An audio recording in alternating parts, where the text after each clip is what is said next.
So today we're going to settle in. We're going to go around the room and do the partner update. So as you introduce yourself, please tell us who you are, what organization you represent, kind of what your what you have been bringing to the table in this working group. You guys haven't met in a couple months.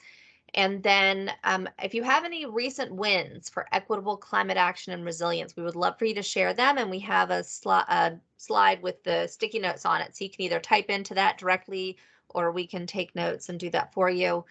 But we'll go around the room with that. And then we're going to go over the spring community engagement efforts. And then we're going to talk about the next steps in our timeline for this plan, and then have a discussion about staying involved with this process, and then a conclusion with some quick wrap up and next steps.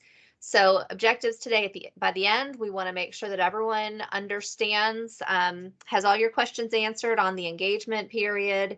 I know this group has been pretty quiet, but a lot's been going on behind the scenes as far as engagement.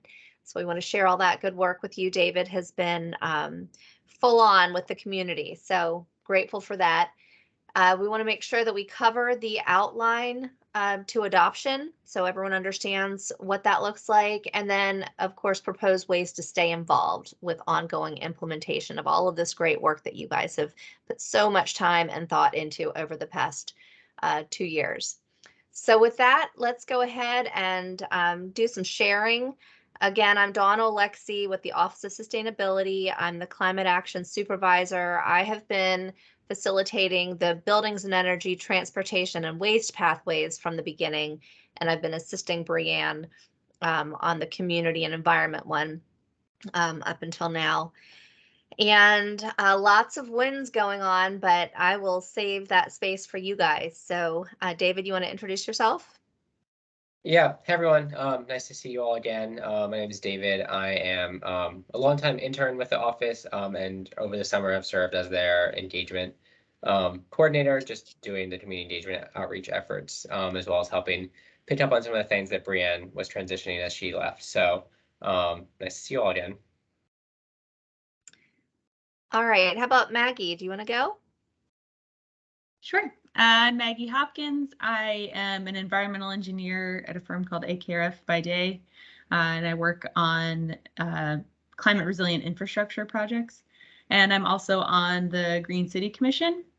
And a recent win, not locally, but I work with a lot of different municipalities, and New York City recently adopted their climate resiliency design guidelines as a legal mandate, and I'm helping implement the pilot project for that to then help the city apply those guidelines to all of their capital projects, which is pretty cool. Fantastic. And I'm sure you're thinking at the same time how to replicate that here, right? I sure am. Love it. Thank you. How about Todd? Sure. Hey, all. Todd Lookingbill at the University of Richmond. Really enjoyed having students interact with the plan. Dawn, thanks for coming out last week or whatever that date was. That was wonderful too, and had some students engage with us as part of a class too, which is really great. One of the recent wins we had, I guess, was as part of the Virginia Foundation of Independent Colleges. Last summer, we participated in the heat mapping project that some folks kind of participated in to do the citizen science-based mapping of temperatures throughout Richmond and 10 other cities throughout the Commonwealth. And we put in a follow-up proposal to the Virginia Department of Forestry to get some funds to do some tree planting in areas that were identified as neighborhoods as heat islands, and just received word from them that we got that. So I'll be looking to work with folks to think about kind of doing some plantings associated with the DOF in the fall. Fantastic. And I got to tour the Eco Corridor at University of Richmond when I was there, and it was so impressive. Speaking of wins, it's such a great learning trail, really. Rob was sharing all kinds of great background on the stream restoration and the outdoor classroom and the ecology of it all, and it's just such a great way to visually show folks the importance of sustainability. So great job. Thanks. Always looking to do more with that too. Thanks for the shout out. Yeah. How about Peter? Sure. Hi. I have a couple of things to share. First of all, I'm Peter Braun. I'm the Community Engagement Manager at Capital Region Land Conservancy. And yesterday we co-hosted a cleanup at a future park in Southside Richmond on Warwick Road. And we collected 800 pounds of trash to help beautify that piece of land. We had like 20 volunteers come out. It was really great. Also, this is more of a city win, but CRLC has been involved a little bit. There was a budget line item in the city budget to establish a relationship with a local soil and water conservation district, which would be an exciting step forward for Richmond to be able to take advantage of Virginia Conservation Assistance Program funding, which you can't do without a relationship with the soil and water conservation districts. That'd be green infrastructure projects throughout the city if this happens, especially in areas that haven't had that investment and flood more than others. So I'm excited and have my fingers crossed. Awesome. And thank you so much for adding that into the draft plan, that note. That's really helpful. This is an ongoing effort to make sure that we're capturing everything that needs to be included in there. So keep revisiting it and giving us your thoughts as those pop up. So thank you. How about Rob? I'm not a Teams person. It's not easy. Oh, I'm sorry. No. I'm just Zoom. So finding all the things takes me a little bit longer. Let's see. All kinds of stuff. I mean, we are continuing to do work in Hillside on a mini farm that is going well as far as food access, but also climate resiliency, because we're adding rain capture from what had been just turf. Working with Chesapeake Bay Foundation to do little mini same kind of deturfing projects around Southside that are putting native plants in, and then partnered with the Alliance and Innovate Fulton on the new Fulton Green Street that's going to be coming in probably fall to next year. The Fulton Fest was this weekend, and there was really good community-based outreach and discussions about public art and plantings and sort of a higher level of information sharing around urban heat in general. So you start the conversation with urban heat islands and people look at you like you've lost your mind. And then you go to, well, cities are hotter. They're like, oh yeah. And then some parts. So it's good. I mean, we typically, so back when we were doing the Richmond 300 work, our green team had put together, and we still have like overhead acetate maps that have the homeownership loan corporation lines, red, yellow, green, blue, but also then have the overlays that so many of us can look at on screen, but that folks in community don't always look at on screen. So it's a real good sort of tool to be able to really show folks what we're talking about in terms of impervious surface and lack of tree cover and stuff like that. So there you go. Awesome. All kinds of good stuff going on. Thank you for sharing. How about Jeremy? Good afternoon, everybody. I'm Jeremy Hoffman from the Science Museum. Kind of the biggest relevant stuff going on. As many of you know, the Science Museum is working with Groundwork, RVA, and Southside Relief, and Virginia Community Voice, and Happily Natural Day to develop a climate resilience forum, kind of a public participatory forum that actually integrates the RVAgreen 2050 strategies into its content. And that connects participants with events going on through those organizations, kind of trying to create a self-reinforcing cycle of both action or knowledge to action.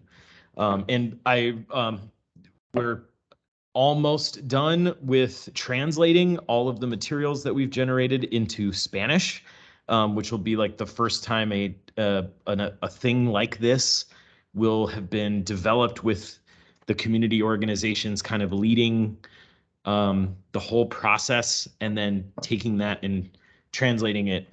We're planning as part of Hispanic Heritage Month in October to facilitate a Spanish language spoken only forum of it too. So that's a whole new partnership with the Science Museum and Radio Poder, which grew out of this work. So it's like, you know, it's not an action, it's not like a measurable thing, but it's really, I think, this kind of slow trust building and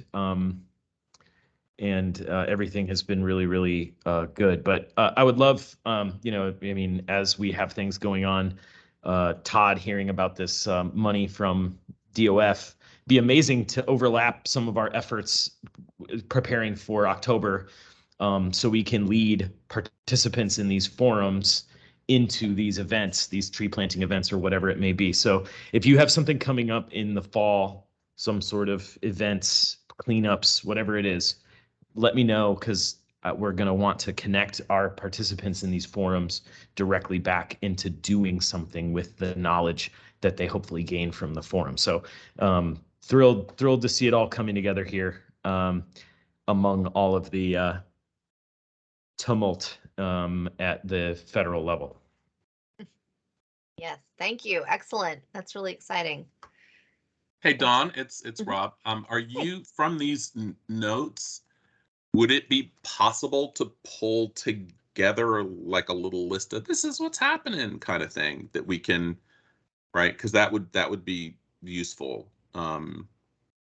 Talking from a participant on the NOAA table, but also just sort of generally as people are looking for, we want to volunteer, we want to do, right? It would be really lovely to. Yeah. Do you think it's appropriate to, we have the newsletter. Should we include things like that in our newsletter or just as an email follow-up to working group members? I would start with the latter, but that's just one person's thought. Yeah, maybe at the end of this week, once we get through all 5 working groups, we can send like a working group wide summary of what everyone's doing. And that'll capture like different areas and different sectors and stuff. And that way we can make all those connections. But I think that's a good idea. Yeah. Thanks, Rob.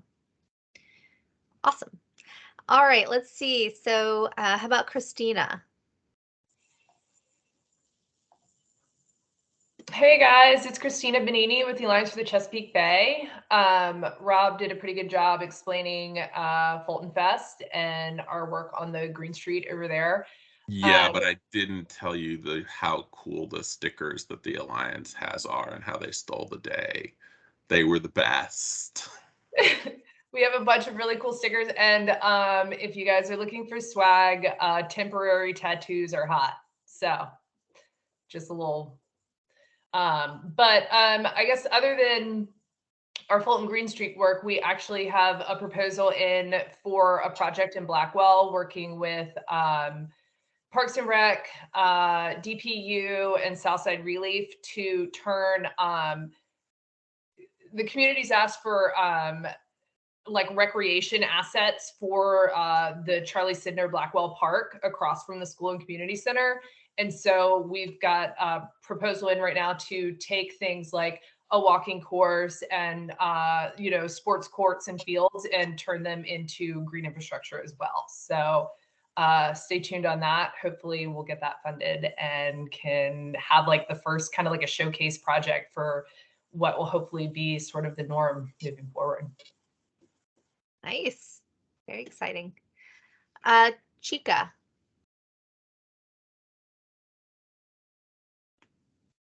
Hey, how's everyone doing? Good. Can y'all see me? No, you can't. No. There you Okay. are. Oh, there I am. Sorry, my camera goes in and out sometimes. But yeah, on our end, we're in the finishing stages of renovating a school garden and converting it, well, not converting, but rather expanding it into a outdoor classroom at Reed Elementary School. And that's an effort to expand the work that we do with the younger students beyond simply garden-related things and into other aspects such as environment and things of that nature. Fantastic. I love it. Well, that's great stuff going on out there. And I think that's it for the working group. Eric King is interning with us this summer. Eric, would you like to introduce yourself? Yeah, sure. My name is Eric, and I'm interning with the Office of Sustainability. I'm a master's student at VCU in the urban planning program, so I'm attending these meetings to learn about all the different stakeholders that are involved in the RVAgreen plan, and just learn more about the actual implementation work that's going on. So this is great. Thank you. Awesome. Thanks for being here. Okay, so thanks for sharing your updates. If you think of anything else, you can either put them in the slide deck or email it to David or myself. So with that, we'll go ahead and launch into the spring engagement, and I'm going to hand it over to David to talk about that. Yeah, thanks, Don. So just wanted to give you all a wrap up of the sort of end of the formal engagement period as we look to finalize the plan itself ahead of introducing it to City Council. And so between April 19th and this past weekend, June 19th, or 2 weekends ago, we were able to complete almost 400 online surveys, which will give us really important data on different preferences by neighborhood in terms of communication, community priorities, interest in different areas of the plan, as well as data on keeping the office accountable moving forward. We plan to run the survey every year, and that data will be really helpful in making sure we're doing our job and that we're being sort of agile in reflection of the changing needs of the changing needs of the community. And we have about, I think, 50 to 75 paper surveys still coming in that's not included in the data yet. But we're hoping to add those over the next few weeks to really get a full, complete picture of exactly where those surveys are coming from. We also had over 2,600 views on the plan itself on Conveo. So a lot of people reading it, over 300 comments and questions. So definitely saw a lot of interaction with the plan itself online. And that's an increase from past periods when we've put documents on Conveo. So that's really positive that we were able to draw an audience into looking at the plan itself. Over that 2-month period, we also were at about 20 community events and presentations at civic associations, city council, representative meetings, bigger events throughout the community. And so that was a really exciting way to have some face-to-face time that was not possible in the previous years because of COVID. I think really cool, we were able to get information in all Richmond Public Library branches, as well as 30 high ridership bus stops across the city. Again, just trying to reach audiences that may not be able to come to, community events or things like that. And so that was a really big, I think, win just in terms of getting the information out there.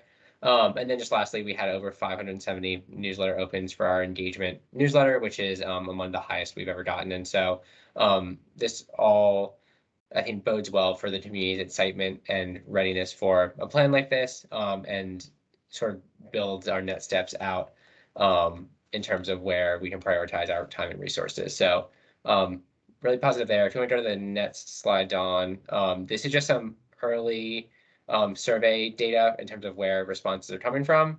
You can see that the 6th and the 9th districts are still underrepresented in the overall pool of respondents, but a lot of the paper surveys are coming from those areas. And so I'm hoping that those numbers distribute a little bit more evenly once all those are inputted.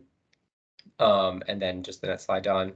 And then just again, high level, when asking about the community's priorities and making sure that they're still sort of reflective of the community priorities we heard a few years ago. You can see that across the board, racial equity and environmental justice is the top ranked priority of importance among community members, with things like affordable housing and safe and beautiful neighborhoods also up there, which aligns really well to a lot of the work that you all are doing in terms of these tree planting projects, getting folks involved in the planning process more generally, all the Spanish language stuff the Science Museum is working on. So this is a good, I think, gut check in terms of all of the work that we're doing in terms of alignment and making sure that we continue to reflect what the community is asking for.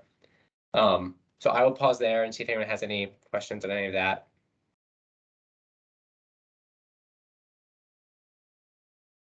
Hearing none. The last thing I wanted to talk about, if you go to the next slide, Dawn, was just sort of what we're doing with all the feedback that we got on the plan itself.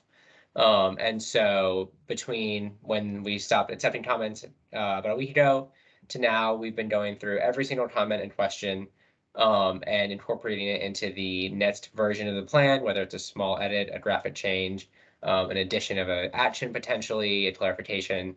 So really making sure that we go through each one and answer everyone's questions.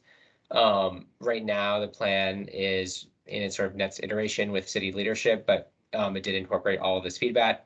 And then something that we did want to do is look at some of the recurring questions that came up across areas of the plan, across community members, and develop a response to those, in tandem with you all, in tandem with what we know is happening. But really making sure that we address some of these tougher questions that come up a lot, like what's the plan for Richmond Gas Works?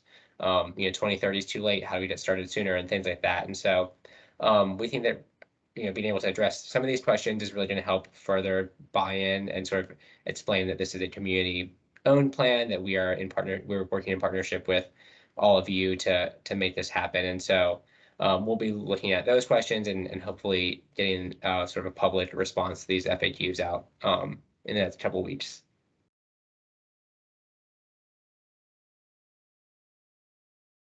All right, I can hand it back off to Dawn if no one has any questions. Actually, David, I am curious, like, when there is, because one thing that I've been thinking about too is, like if we've missed, from some other cities, like that question about housing density. I mean, Richmond 300 was adopted, and many of the things that were in Richmond 300, are like are also goals of RVAgreen 2050. But I'm curious, like, what will the process be like? How are you going about answering these? Do you need help finding citations? Are you going to, it's those sorts of things that are super important to know what it is that the Office of Sustainability is doing to address these questions. Excellent question. So these 10 are the ones that, we don't really have great answers to at this point. It's a lot of this work is going to be better refined as we get into implementation. One example is the speed plan that was put out, the economic development plan. There was some criticism that it didn't align better with our climate action plan because there is a lot of overlap, equitable economic development. Great point. And so we are doing things to align the strategies going forward. One response to that is since we're moving into the new portfolio, it's going to give us more opportunity to align with planning and zoning and economic development and housing and all of these departments. And it'll allow us to get institutionalized sustainability into that work earlier rather than later. So we don't have great answers yet because the work is ongoing, and this plan is setting the stage for continuous improvement.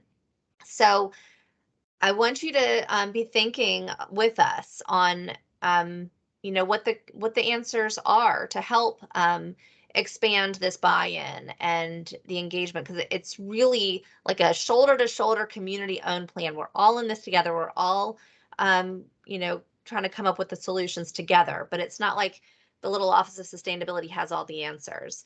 So for the rest of the slides today, I want to kind of show you where we are and what we're thinking, and then I'd love to come back.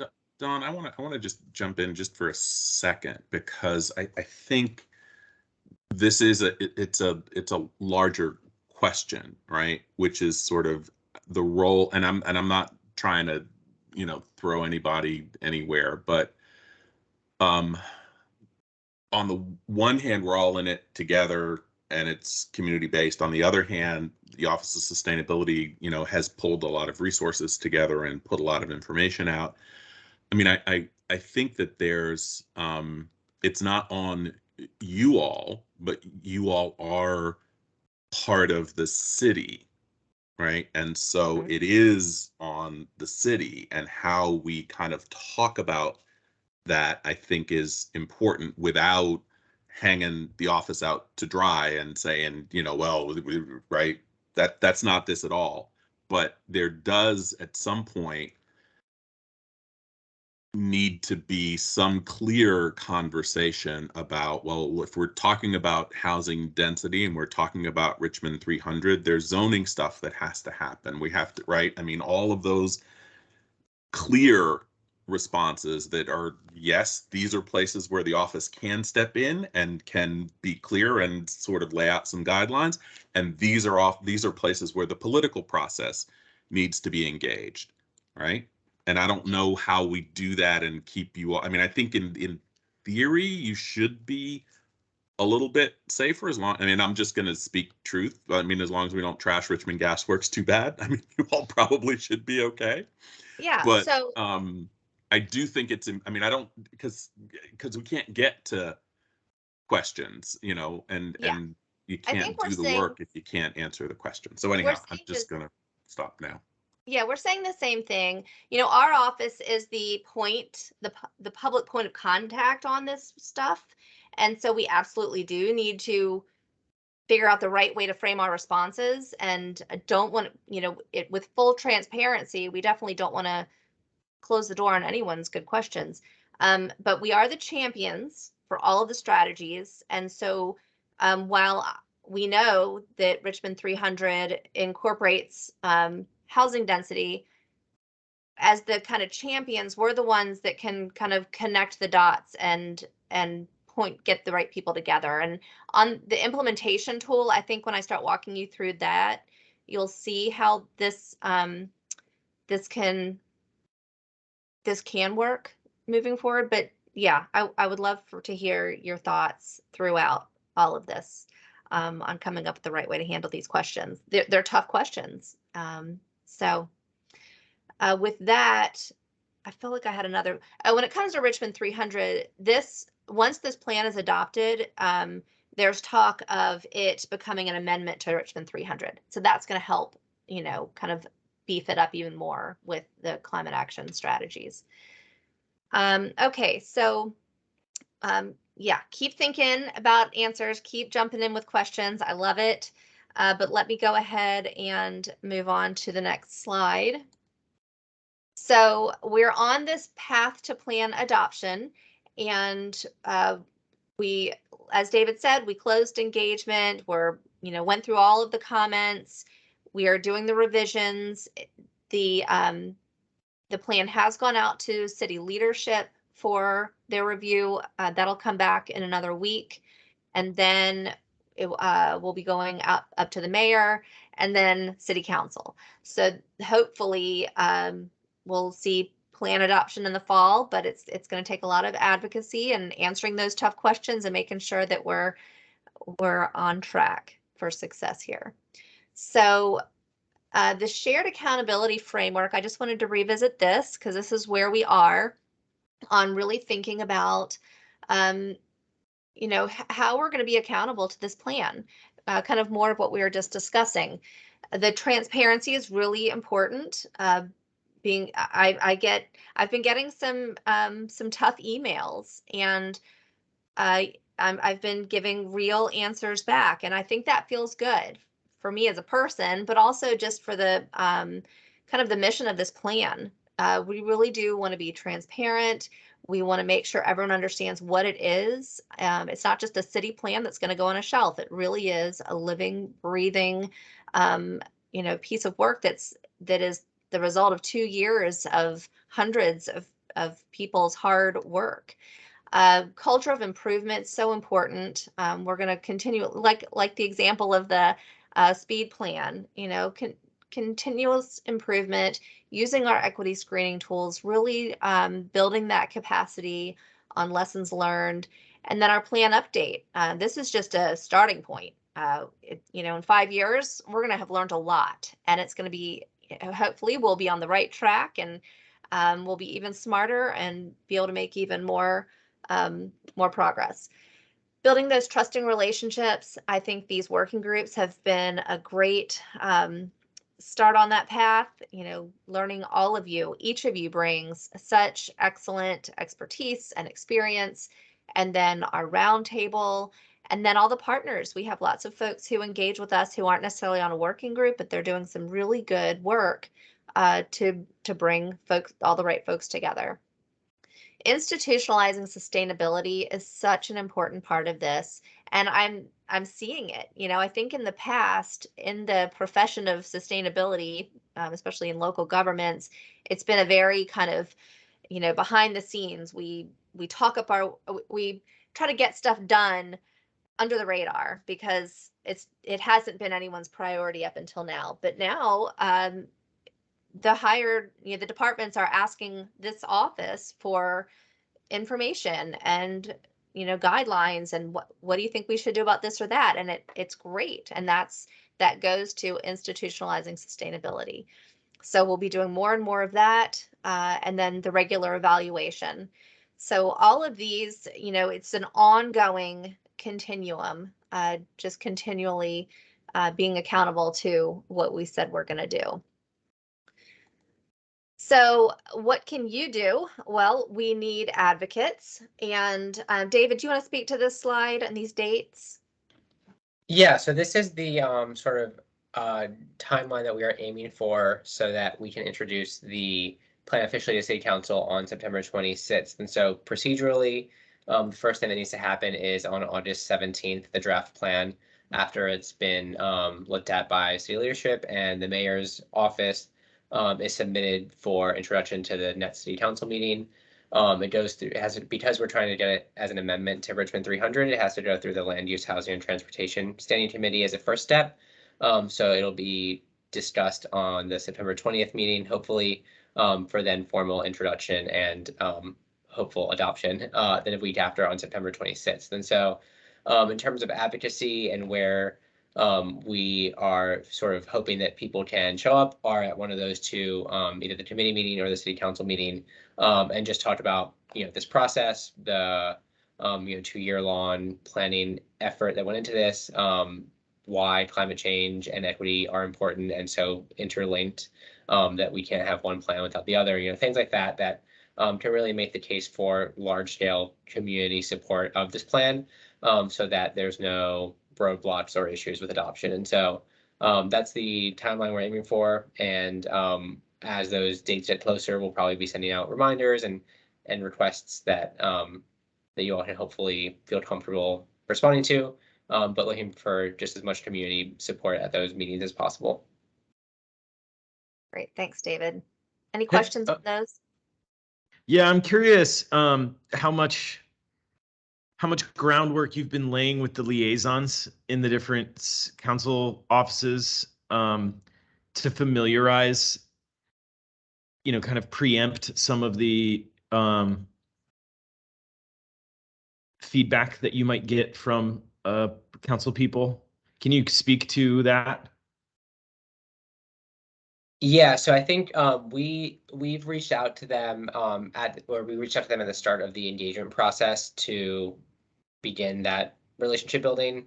I think beyond that, that's still TBD in terms of exact next steps on where that goes, and how much, how close that relationship can be ahead of time. I think that's probably an Alicia question in terms of what is appropriate. But yeah, we do have that initial sort of touch point established.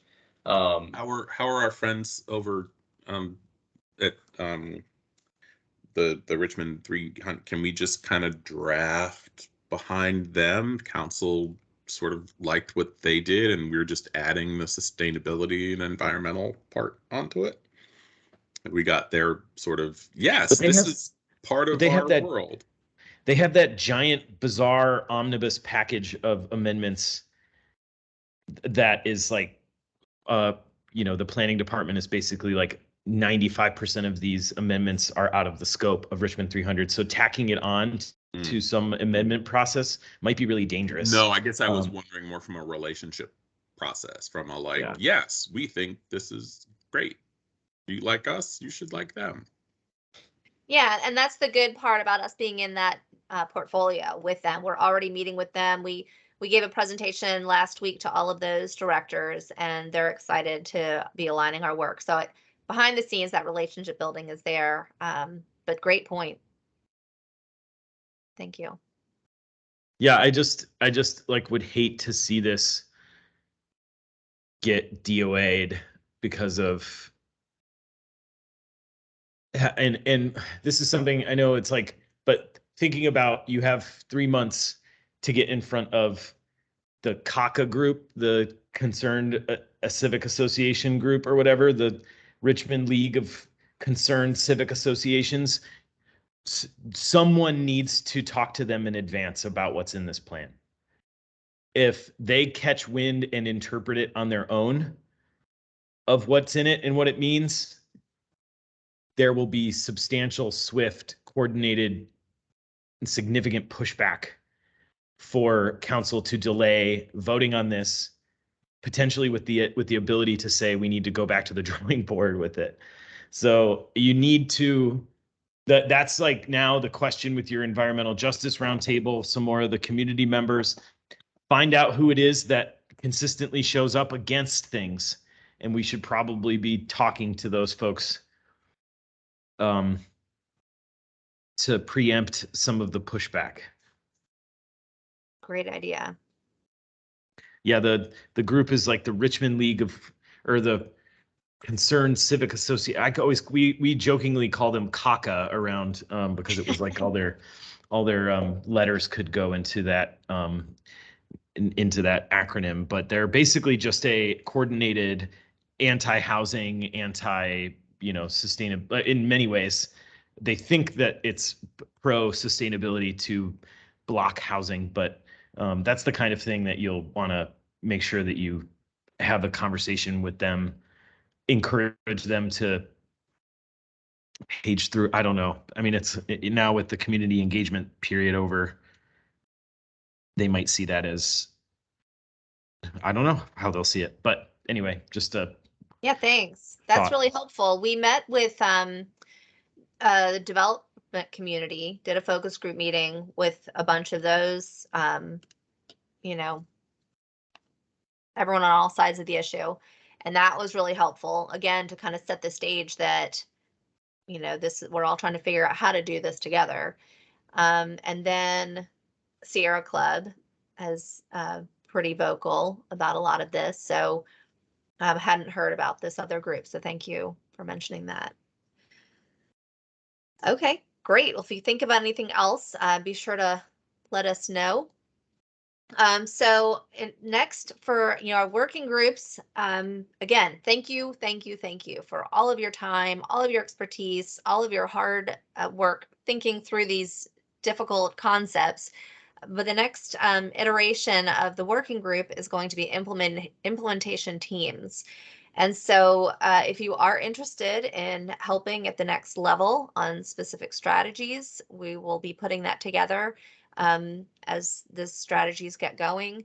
So just to remind you, the implementation teams are going to each have a city steward.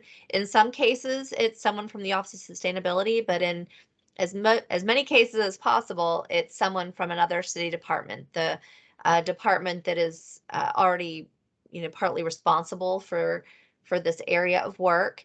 And it's already gone through them for approval, and the higher ups have already appointed the staff people in most cases who will be the steward.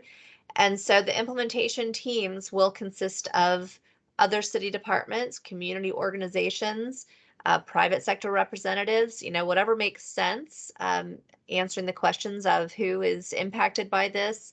The biggest question we want to continually ask is equity partners. We want to make sure that this remains an equity-centered plan, and the only way to do that is continually engaging with our equity partners. So that's what the implementation teams look like. And I want to remind you or share with you kind of where all the information we've collected is going. So we have this implementation toolkit, and over the past year and a half, as you've been brainstorming legislation, equitable next steps, funding and financing, brainstorms, and all of these different potential partners, we've been collecting it. We have a massive workbook with all of this information. So the toolkit has these different 6 components in it. The first page is kind of instructions. And so the Office of Sustainability will sit down with the city steward and walk through the toolkit and the instructions of how to use it. The strategy details are included with all of the information that's been collected to date. All of that great behind the scenes brainstorming you guys did. And then there's a project planning worksheet, and that includes, project planning details, who the team members are, what the timeline is, what the summary expectation is of the action, and what the reporting expectation is. If there are metrics involved that'll kind of circle up to the outcomes and indicators, we want to identify what those are so that we can stay accountable. And then, of course, the equity screening tool is meant to be used at this level, and the climate equity index with some guidance on how to be using that to center equity. And then the 6th tab is just a reminder of all the outcomes and indicators for the plan. So this is what the toolkit looks like at this point, and it's going to be kind of handed off to the city steward, who will then be using it with the implementation teams to move the strategy forward. So I just wanted to show you where all that work went. Any questions on this one?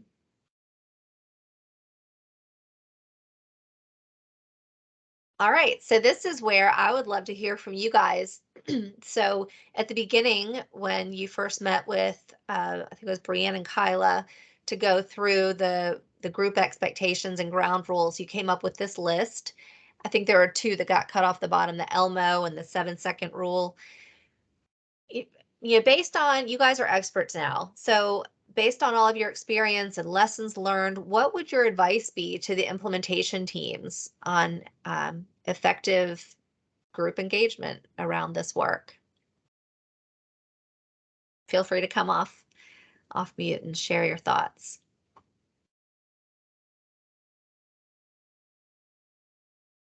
Dawn, say more words around what it is that you're trying to get out of us.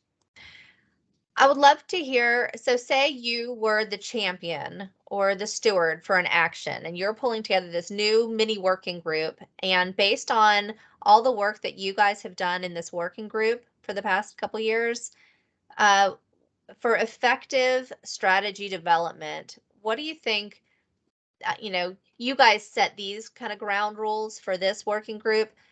What do you think was most helpful, or what would be your advice for an implementation team to effectively come together with all different opinions, different backgrounds, different perspectives? If you could give them some advice on lessons learned.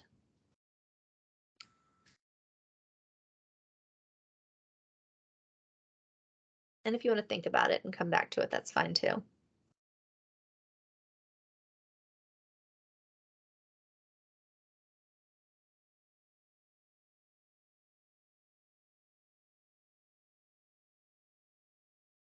Okay, well then I will move on with the 7-second rule. But if you have any ideas, please let us know. We had some good ones from Friday's community group. Yeah, I mean, I guess one of the pieces is don't get too committed to your ideas too early. I love that.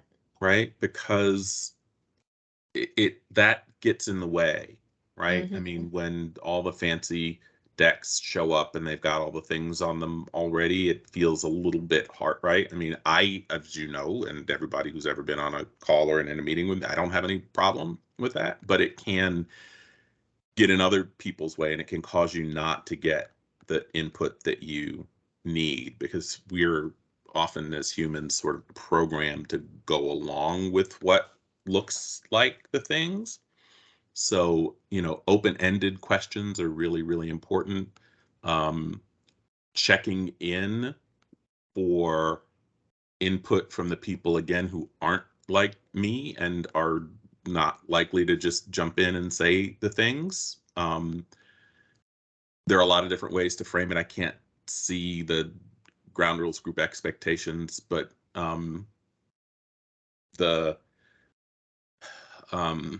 one way to do it is, okay, want to make sure that we've heard from people who we haven't heard from yet. This is your time. All of you other ones, just take a step back. I mean, that's another one, is step up and step back. I don't know if we have that on the ground rules, but it's a way of framing that, right?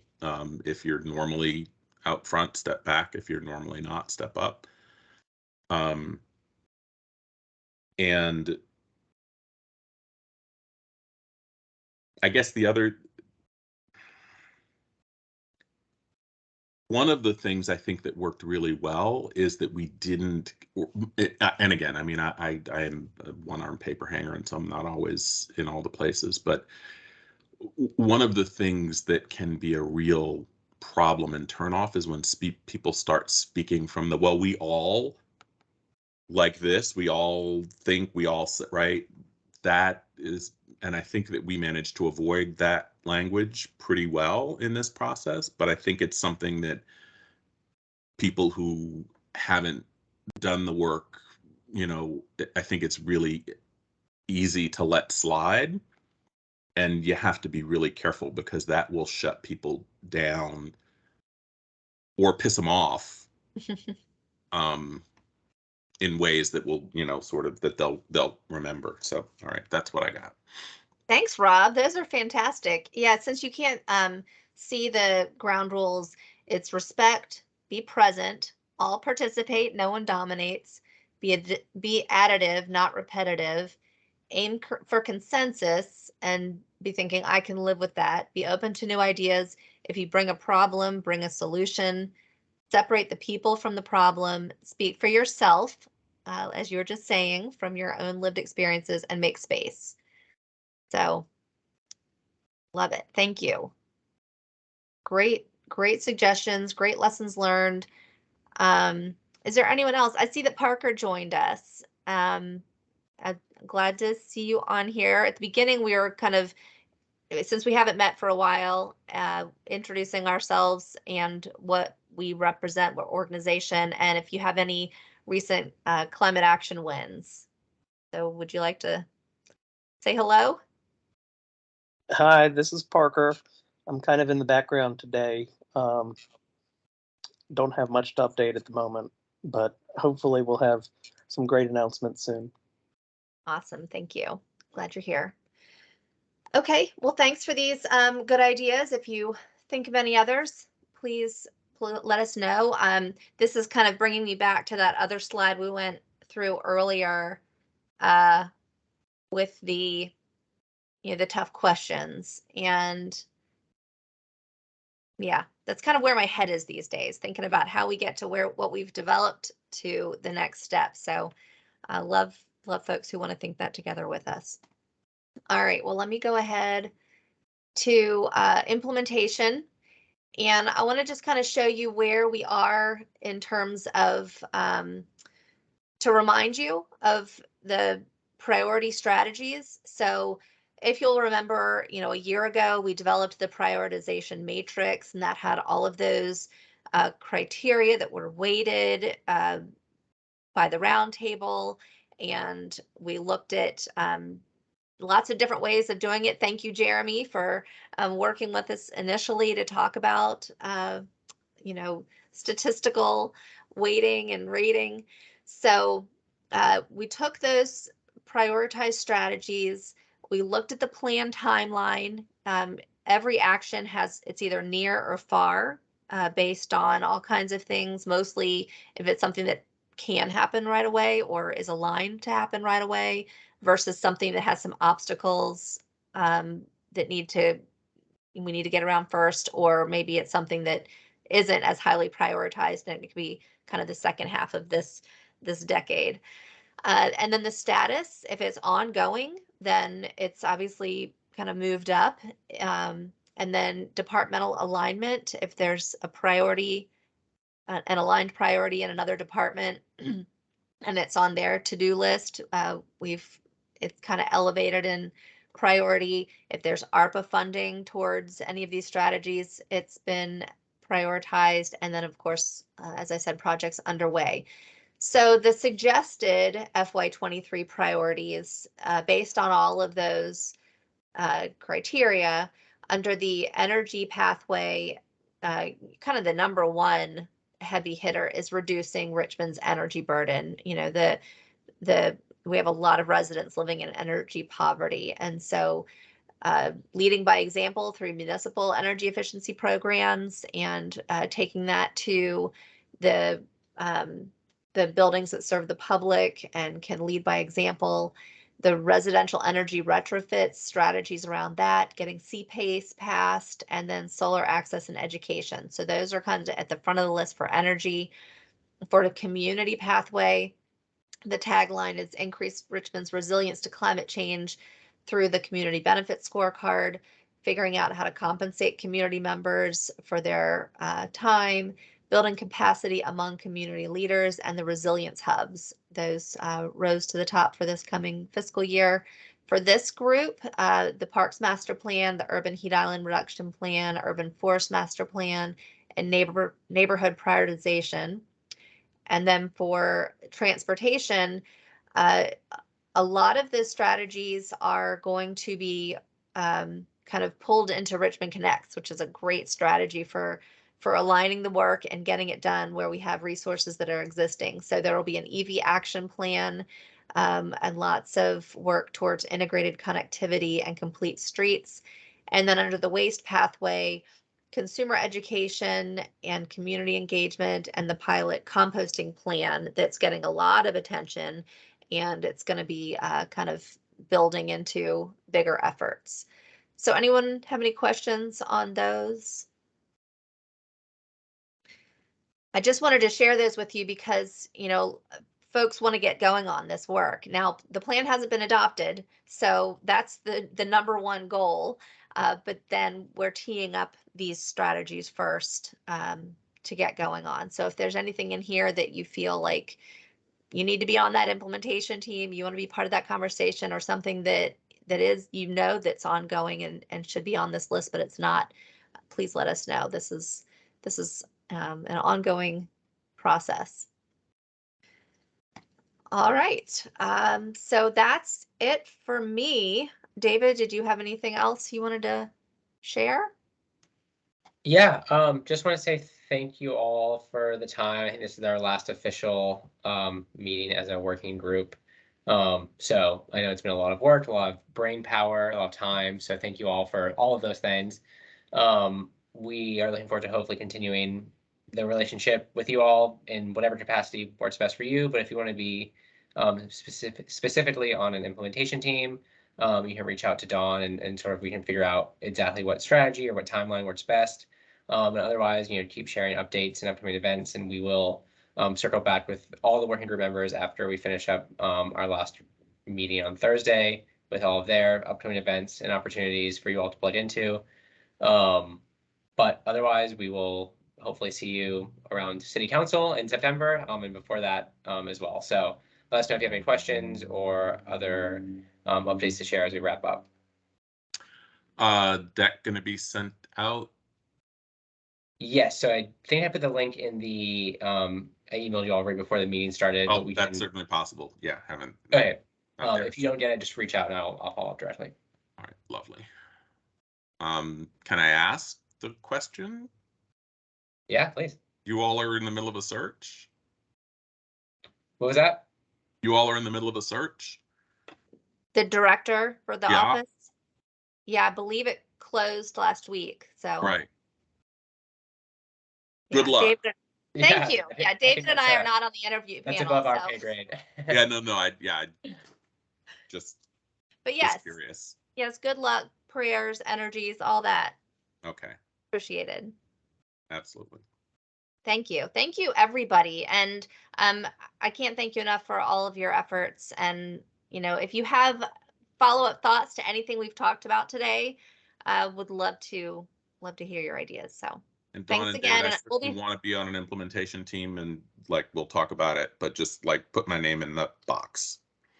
great. Okay. Thank you. Great. Awesome. All right. I'll be staying on if anyone wants to stick around, has questions. Take care, everybody. Thank you. You. Thanks.